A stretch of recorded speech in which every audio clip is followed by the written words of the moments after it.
A teoria da evolução tem um problema e esqueceram de te contar. Boa noite, senhores. Hoje nós vamos voltar para o nosso tópico favorito. E dessa vez não será o Rômulo reagindo a um evolucionista, mas sim o Rômulo reagindo a uma pessoa criticando a evolução. E aí a gente vai avaliar se os argumentos dessa pessoa são bons. Tá? E eu pretendo fazer isso para os próximos vídeos, porque é algo que a gente não faz com frequência, tá? Porque tem pessoas que fazem críticas contundentes à teoria da evolução, outras pessoas se avacalham e acabam falando bobagem e acabam, de certa forma, atrapalhando, né, aquelas outras pessoas como eu que tentam criticar a teoria da evolução do ponto de vista científico, tá? Então, eu peço para quem puder se inscrever nesse canal. Eu tiro parte do meu tempo livre, eu sou um cientista atuante para fazer esses vídeos e eu não tenho gravado muitos vídeos nas últimas semanas, e se as pessoas se inscrevessem com mais frequência, eu teria um pouco mais de motivação para fazer esses vídeos, uma vez que eu não vivo de YouTube, tá? Mas vamos lá, vamos ver aqui com o Daniel Lopes, que parece ser um jornalista, que tem vários diplomas aí na área de linguística, o que ele tem a dizer sobre a teoria da evolução durante o podcast lá do Flow, tá? Que foi uns 10 dias atrás. Eu nem queimei o filme do Darwin, né? Que... É verdade, queima o filme do Darwin aí um pouquinho. Então, cara, Darwin... Escolhe aí duas coisas, sei lá, fica à vontade. Mas... seleção natural. Pô, seleção natural não resolve nada, né? Pra dizer que o homem veio do macaco. Pô, seleção natural é o cara que bate melhor ganha o campeonato. Acabou. Vai resolver o quê? É a sobrevivência do mais apto, ok. Agora, como é que esse mais apto, ele desenvolve espécies novas? O Darwin nem falava sobre isso, porque não tinha... A galera estuda Darwin achando que já existia a ideia de genética, né? De gene recessivo, gene dominante. Não tinha isso. Mendel cria isso depois lá, né? Estudando as plantas, né? A cor das plantas e tal. Então, o Darwin não resolve a parada, né? A origem das espécies, é um cara que é genial, ele olha os animais, observa semelhanças, mas a única contribuição dele grande ali foi a origem das espécies, né? Depois, no livro A Descendência do Homem, aí ele começa a fazer um discurso mais ateísta, né? Com isso aqui... Tá. Vamos lá. Eu vou tentar ser caridoso aqui. Então, o Daniel... Eu acho que eu entendo o que ele queria dizer, mas a forma com que ele se expressou foi bem ruim, né? Então, o argumento dele seria que a seleção natural ela não explica, no caso, ele fala a evolução do homem a partir do macaco, né? O que eu imagino que ele queria dizer, de maneira geral, é a macroevolução, né? Como as espécies verdadeiramente surgem. Essa homem evoluiu do macaco foi uma frase bem infeliz, apesar de não ser totalmente errada, mas ela é usada de forma errada o tempo inteiro, né? Porque quando se fala de homem evoluiu do macaco, se imagina aquela figurinha lá, né, de vários hominídeos vindo lá do macaco, uma coisa completamente linear, e não é isso que os evolucionistas estão dizendo, né? A evolução ela seria um padrão meio... você tem uma árvore que vai bifurcando, então você tem populações que vão se dividindo e especiando, etc. Não é uma coisa linear, tá? Mas é impossível fugir do fato de que, sim, o ancestral humano era um macaco e nós somos macacos, tá? Dependendo de como você classifica as coisas. Tem gente que vai falar, não, macaco é um termo... não é um termo científico, ou se aplica só aos macacos do Velho Mundo, do Novo Mundo, aqui na América do Sul, etc. Mas, enfim, o ponto é que, de fato, nós somos macacos e o nosso antepassado era um macaco. Mas dizer da forma que ele disse é um pouco problemático, tá? Mas efetivamente o que ele está querendo dizer é que a seleção natural simplesmente não poderia explicar mudanças drásticas, né? Ou a origem das mudanças. Ele vai usar lá a força dos homens no passado. Você pode ter uma variabilidade no que diz respeito à força. Alguns indivíduos são mais fortes do que outros. Então, os que forem mais fortes, se aquela característica ela for herdável e levar o indivíduo a sobreviver mais, isso aí vai passar para frente. Só que a seleção natural, como a gente já falou 1 milhão de vezes aqui nesse canal, ela não pode explicar a origem da característica, né, do fenótipo. Nesse caso aí, a força. Tá? Então, a seleção natural ela é uma consequência, ela não é uma causa e, portanto, ela não pode ser a causa da macroevolução, tá? Então, é mais ou menos isso que ele quis dizer, mas de uma forma bem confusa, né?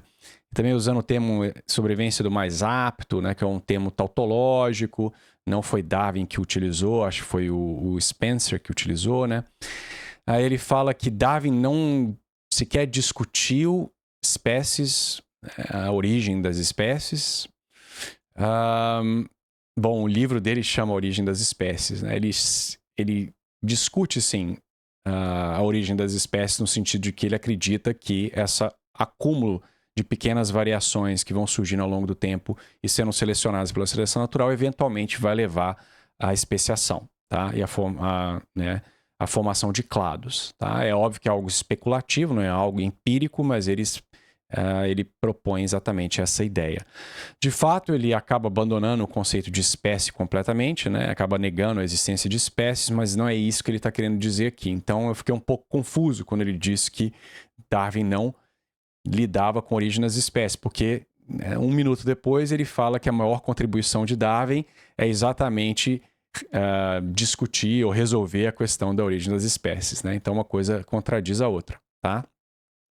E uma outra coisa boa que ele falou, né, de fato, o grosso do livro do Darwin é simplesmente ficar apontando similaridades entre organismos e dizer que isso é evidência de evolução, tá?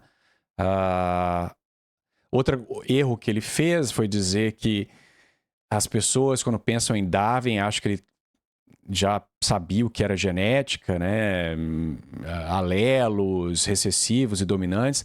Eu acho que não. Eu acho que é exatamente o contrário, né? Os evolucionistas batem na tecla que Darwin não conhecia genética e é exatamente por isso que a teoria dele tem buracos, né? Ela é uma teoria incompleta e eu acho que a maioria das pessoas, pelo menos que defende evolução online, elas têm ciência disso e usa isso, inclusive, como defesa para justificar a pobreza da teoria de Darwin. Então, tiveram vários erros aí, ao meu ver. Mas eu entendi o que ele tentou falar, tá?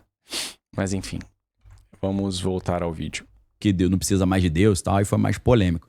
Mas, por exemplo, o próprio Darwin, isso tá num livro, cara, que eu acho que não existe mais. Eu tenho um livro chamado, em inglês o título é horrível. From Goo to You by the Way of the Zoo. Tipo, da gosma até você por meio do zoológico. Os gringos gostam, os americanos gostam desses From Goo to You by the Way of the Zoo. O livro, você olha e fala, cara, deve ser uma história em quadrinho, mas, cara, é um livro sério, cheio de referência bibliográfica. Eu tenho esse livro. Por que ele não existe mais? Cara, acho que não é mais impresso. É um livro, sei lá, dos anos 60, 70. Tá. E eu tenho em português. Sabe como é que é em português? Darwin e sua macacada. From Goo, tem que bater no maluco. Tem que bater. É igual aquele... Eu lembro da banda Karnak, não sei se você lembra. Karnak era do André Bujan. Aí ele falou num show assim, agora a gente vai tocar a nossa música 6 Billion People, que em português quer dizer Olá, garotas. É tipo isso, né? É tipo 6 Billion People. Olá. Igual tradução de filme, né, no cinema, né? O Brasil tem esse hábito. Alguns países traduzem de forma literal, né? O mais óbvio que literal totalmente às vezes não dá, mas tenta fazer o mais literal possível. O Brasil tem uma licença poética aí para traduzir título de filme, né? Inclusive, às vezes eu tento conversar com alguém, você já assistiu um filme tal aqui na Inglaterra? E principalmente filmes de muitos anos atrás, eu não sei, porque o título em português é totalmente diferente do título original, né? Então você tem que falar, me fala qual que é a ideia do filme, o plot, né? O roteiro do filme, que aí eu posso te dizer se eu assisti ou não. Gostei. Cara, nesse livro tem um trecho do Darwin, que eu não me lembro se tá na Origem das Espécies, acho que é Darwin Letters, Cartas do Darwin. Ele fala assim, cara, a questão do olho, do surgimento do olho nos animais não me deixa dormir. Porque o olho, ele já surge muito desenvolvido. Aí você fala, pô, mas o polvo, ele tem um olho. Cara, mas o olho mais simples que é conhecido já é um olho altamente complexo. Você fala, cara, como é que surge uma parada tão complexa assim, já meio que prontinha? Cara, o olho é um negócio muito complexo. Pra galera entender como é que o olho funciona, cara, Descartes teve que resolver uma questão lá da convexidade, uma questão que só foi ser entendida no ano 1500 e tal. A galera não sabia como é que funcionava a ótica, né? A física da ótica é um negócio que exige uma complexidade absurda. Você tem os cones e bastonetes, que é pra ver as cores. Você tem lá a retina, pô, a imagem fica de cabeça para baixo na retina. Aí vai pro nervo óptico, chega no cérebro, o cérebro reconstrói. Cara, não dá pra... Então o Darwin fala, cara, o olho atrapalha a minha teoria, porque como é que surge isso já prontão? Entendeu? E então, assim, deu uma queimadinha no... Não, eu entendo. Tá. O trecho em questão, ele aparece, não é nas cartas, talvez ele tenha falado nas cartas também, mas aparece no próprio Origem das Espécies, né? Darwin realmente fala que dizer que o olho surgiu por seleção natural, por pequenos passos, né, de variação ao longo do tempo e seleção natural, parece absurdo, tá? E quem rejeitar aquilo dali, obviamente, rejeita a teoria dele inteira, tá? Agora, a razão que ele dá para isso ser um absurdo ou um problema para a teoria não é porque o olho surge ou aparece já complexo, tá? É simplesmente porque ele é complexo. Ele não menciona o olho, sei lá, de um polvo já é complexo, ou o registro fóssil já tem a evidência de que o primeiro olho aparece de forma já completa. O que ele está dizendo é simplesmente o olho é um órgão extremamente complexo. Lembremos que, né, nós estamos falando aí do século XIX, nós sabíamos muito pouco sobre as coisas do ponto de vista, por exemplo, a célula, a gente não sabia quase nada sobre ela, né? Então o olho a gente sabia mais, mas vários aspectos da biologia humana eram pouco entendidos, tá? Então o olho era algo ali mais evidente, que é um órgão extremamente complexo. Então é simplesmente a complexidade do olho que Darwin diz que parece ser absurda, né, de explicar com essa ideia de pequenas variações ao longo do tempo, tá? Mas ele vai, como o Darwin faz isso várias e várias vezes ao longo do livro, né, ele coloca uma objeção extremamente forte à sua própria teoria, né, como se fosse, olha, como eu sou um cara honesto intelectualmente, eu reconheço que tem um problema aqui. E aí, uma sentença depois, ele simplesmente joga o problema para o lado e fala, não, mas se você pensar bem, a coisa não é tão difícil assim. Inclusive, ele faz isso com o olho, né? Ele fala, é um absurdo pensar que isso aí evoluiu dessa forma, mas se a gente imaginar tal e tal coisa, a coisa não fica tão difícil assim. Tá? É uma estratégia que ele faz o tempo inteiro, tá? Diplomacia, tá vendo? Eu reconheço que a minha teoria tem problemas, mas se você pensar bem, se você conseguir imaginar uma sequência de olhos intermediários, como a gente tem aí já no próprio mundo animal, então a coisa, ela fica só, a dificuldade ela é só imaginária, tá? Então é uma coisa engraçada. Mas enfim, o olho é de fato um órgão extremamente complexo, é uma câmera, algo extraordinário.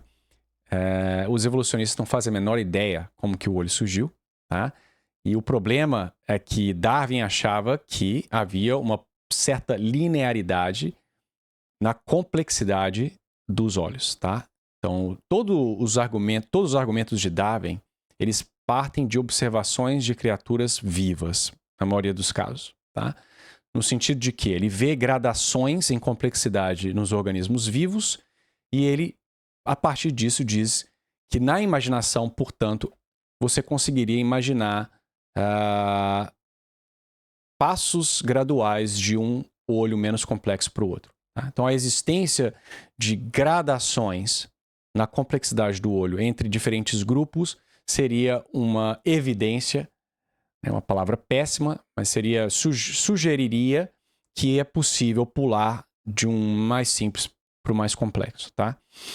Então, eu acho, obviamente, eu já fiz vídeo sobre isso, eu acho que isso é um argumento horrível, tá?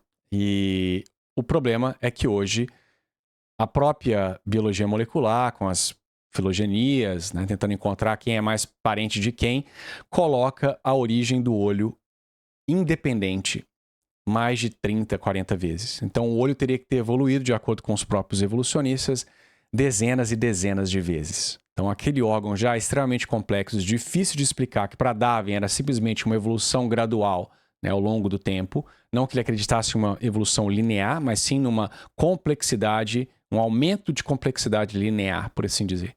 Mas hoje em dia, nem isso a gente tem mais, tá? Nós temos que explicar vários olhos complexos que evoluíram independentemente. Então, a evolução tem mais trabalho ainda, ok? Então, é isso. Os evolucionistas se utilizam, né? Aqui em inglês é uma coisa chamada gaslighting, né? Te convencer, ficar falando algumas coisas para te convencer que você é basicamente um idiota, que você está errado. E uma das estratégias para te silenciar é dizer que trazer complexidade como argumento seria uma falácia de apelo me esqueço a palavra agora. Incredulidade. Você achar que algo complexo não pode evoluir é simplesmente um apelo à incredulidade.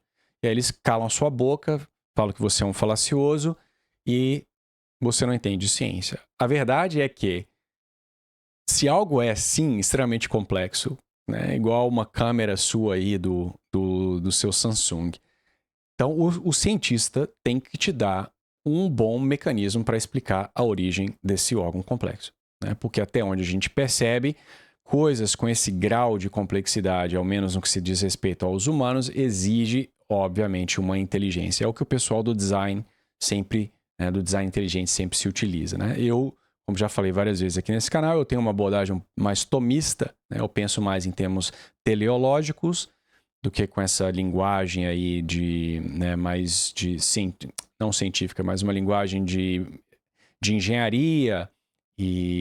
Mas enfim, a ideia é basicamente essa. Então, é válido você exigir um mecanismo que seja capaz de explicar essa complexidade. Não é só dizer, eu acho que evoluiu e ponto, acabou. Tá? Mas enfim.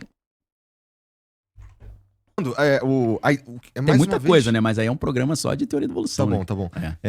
O lance do Darwin, com a evolução e tudo mais, ele tá descrevendo ali uma parada que ele supostamente tá vendo, né? Que é, por exemplo, pássaros que vivem isolados nessa ilha aqui comem uma coisa específica. Tentilhões de Galápagos. Eles começariam o bico teve que aumentar para poder pegar o...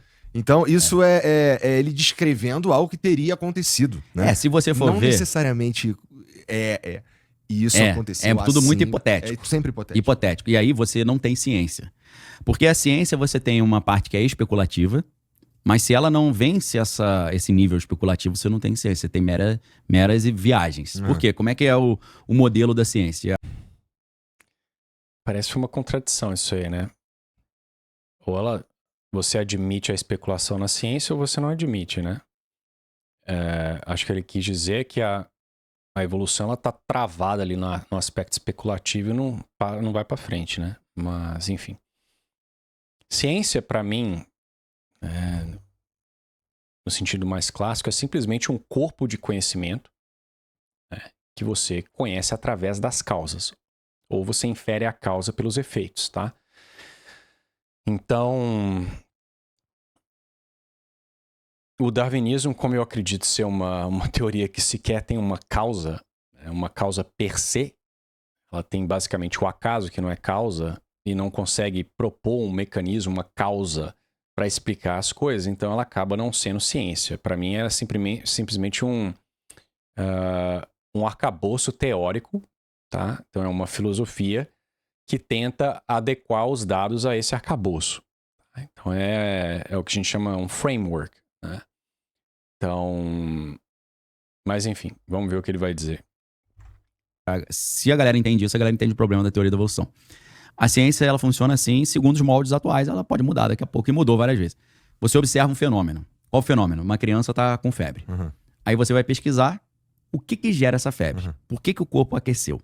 Aí você acha que o corpo aqueceu porque quando o corpo aquece, ele combate um inimigo, um intruso mais fácil. Mas qual que é o intruso? É um vírus? É uma bactéria? Aí você vai fazer uma pesquisa e vai descobrir, não, quando essa bactéria se instala na garganta da criança e gera uma amidalite, o corpo ele se esquenta para poder aumentar o metabolismo e vencer e matar essa bactéria.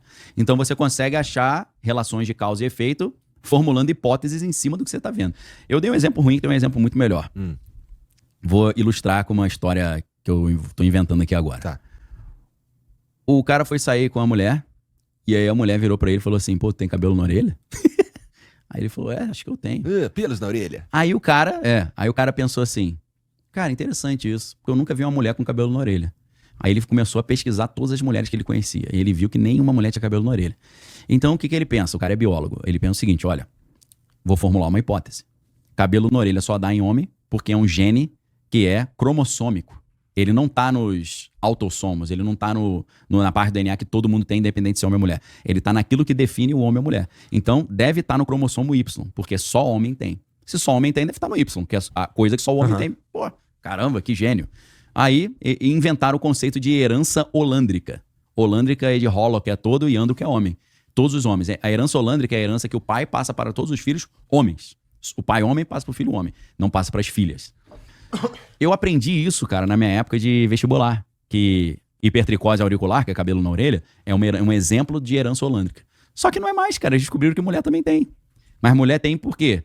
Aí eles também não sabem. Então o gene da hipertricose auricular deve ser uma herança autossômica, que a mulher também tem, mas deve ser ativado por alguma coisa que o homem tem mais, que é a testosterona. Talvez se a mulher usar a testosterona pra ficar anabolizada, ela desenvolve cabelo na orelha. Então era uma herança autossômica, eu achei que era cromossômica. Então a ciência ela vai caminhando assim. Você observa um fenômeno, formula uma hipótese, testa a hipótese. Deu certo? Ótimo. Não deu certo? Beleza, vamos formular. A teoria da evolução ela não consegue vencer a parte da hipótese. Por isso que ela ainda é uma teoria e, na minha opinião, nem deveria ser teoria, deveria ainda estar no ramo da hipótese.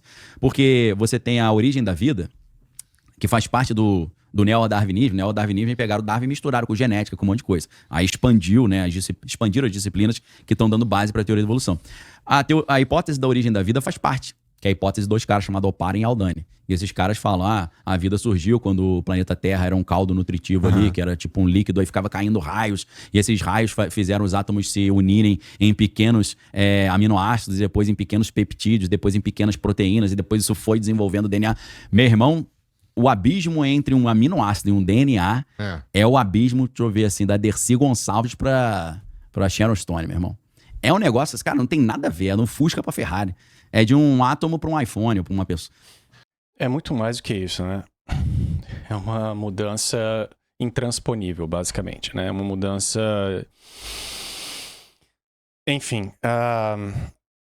de novo, os evolucionistas vão assistir esse vídeo e dizer não, a origem da vida é um problema separado, não tem nada a ver com a evolução já exige que haja uma vida que é capaz de reproduzir, então o problema da origem da vida é um problema para os químicos e aquela velha fuga, né?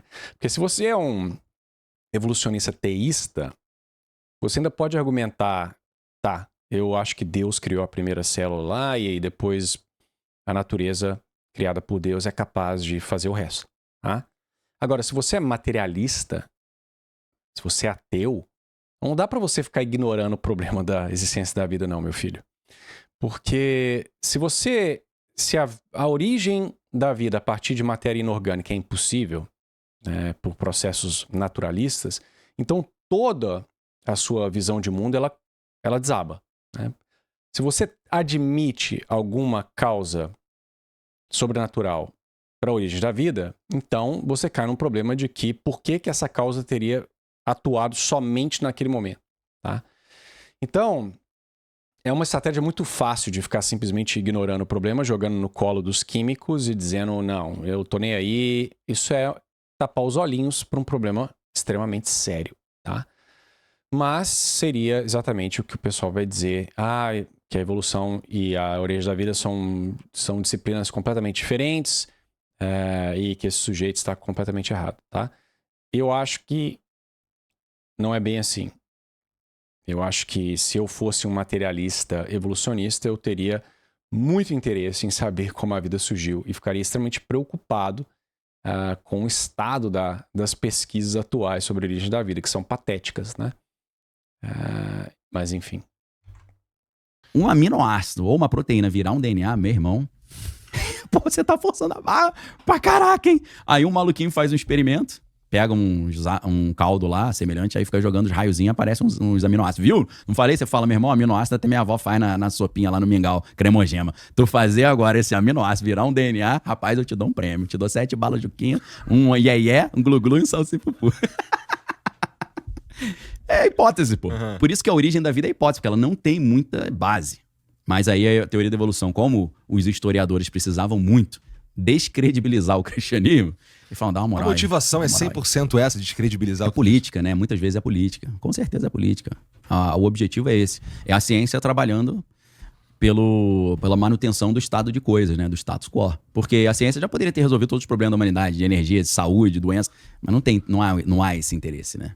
Eu concordo. Isso aí é uma ilusão, né? Achar que a ciência pode resolver todos os problemas da humanidade.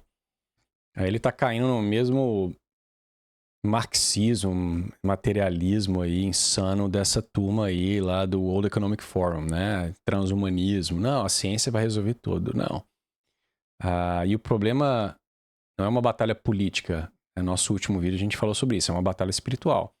Ele tá certo. O evolucionismo foi promovido da forma que foi e Darwin foi colocado num pedestal da forma que foi exatamente para destruir o catolicismo, tá? O próprio Thomas Huxley fala isso, né? Que o livro de Darwin foi excelente exatamente para atacar o maior inimigo da humanidade, que é a Igreja Católica. Ele não fala cristianismo, ele fala Igreja Católica, tá? E por isso que eu acho muito engraçado, não engraçado, é triste, né, ver cristãos saindo em defesa do evolucionismo, como se a vida deles dependesse disso, né? Sendo que os promulgadores da teoria da evolução ali na época de Darwin detestavam os cristãos, né, e queriam enxergar, né, o colapso do cristianismo exatamente porque eles perceberam as implicações do darwinismo muito melhor do que os inocentes de hoje em dia que tentam, sei lá, acasalar essas duas ideias, né? Mas enfim. Que possivelmente não haja esse interesse. Mas eu queria muito que tu tivesse certo no ponto de vista de já somos capazes, só somos filha da puta. Porque se a gente só é filha da puta, a gente espero que a gente consiga, sei lá, melhorar. Mas, e a gente conseguiu essa tecnologia, então é possível. Então é só deixar de ser um filho da puta e fica tudo bem. Cara, eu não sei se a gente tem tecnologia já para resolver tudo, mas o que eu tenho convicção é que a gente tem um monte de soluções, já existem várias soluções que não apresentaram ainda. Por alguns interesses escusos, né? Uhum. Porque doença gera um mercado muito grande, né? Muito legal. É verdade mesmo. Isso aí eu concordo, tá? Eu acho que, pelo menos na indústria farmacêutica, etc., existe um estímulo, né, para manter as pessoas doentes, né? Me dá um segundo, eu vou tentar encontrar a frase do Thomas Huxley para que eu não fique muito vaga a colocação.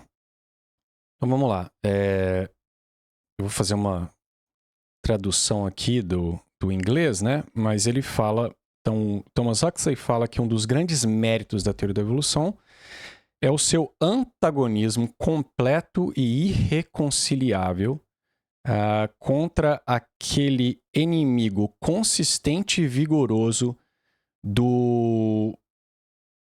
da humanidade, né? Do aspecto social, moral e intelectual da humanidade, que é a Igreja Católica, tá? Então, olha lá. Então ele fala que um dos grandes méritos do evolucionismo é ser completamente incompatível com o catolicismo, que é o maior inimigo moral, social e intelectual da humanidade, né? Então, isso é o Thomas Huxley, ok? Isso porque ele vivia em um país anglicano, que já era anglicano, protestante, por séculos, né, naquele momento. Então, e ainda assim ele achava que o catolicismo era o maior inimigo da humanidade, tá? Meus amigos protestantes, reflitam sobre isso, tá? Então é isso. Eu acho que a intenção aí do Daniel foi boa. Eu entendo o que ele quis dizer, em algumas coisas que ele falou tá certo, né, estão certas. Mas falta um pouco aí de preparo, né, de entender um pouco melhor, usar os termos mais corretos mas enfim, né? É por isso que é preferível que pessoas com experiência na área possam falar sobre o tema, né? Por isso que um canal como o meu é importante, porque eu tô dentro, né? Eu trabalho com evolução, eu sei como a teoria funciona, eu sei os termos técnicos, né? Essas gafes aí que ele dá, basicamente muito comum entre leigos, né? Eu acho, então, é um pouco problemático quando pessoas vão em canais tão proeminentes para criticar uma teoria que é considerada a maior teoria basicamente desde Newton, né? Então é preciso fazer um bom trabalho, senão você acaba dando munição para os seus adversários, tá? Mas é isso. Espero que os senhores tenham um bom final de semana. Se os senhores souberem de alguém que os senhores consideram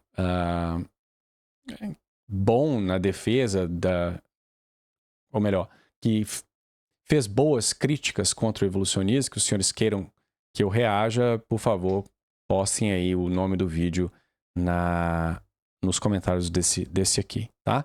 Então, fiquem com Deus e os vejo no próximo vídeo.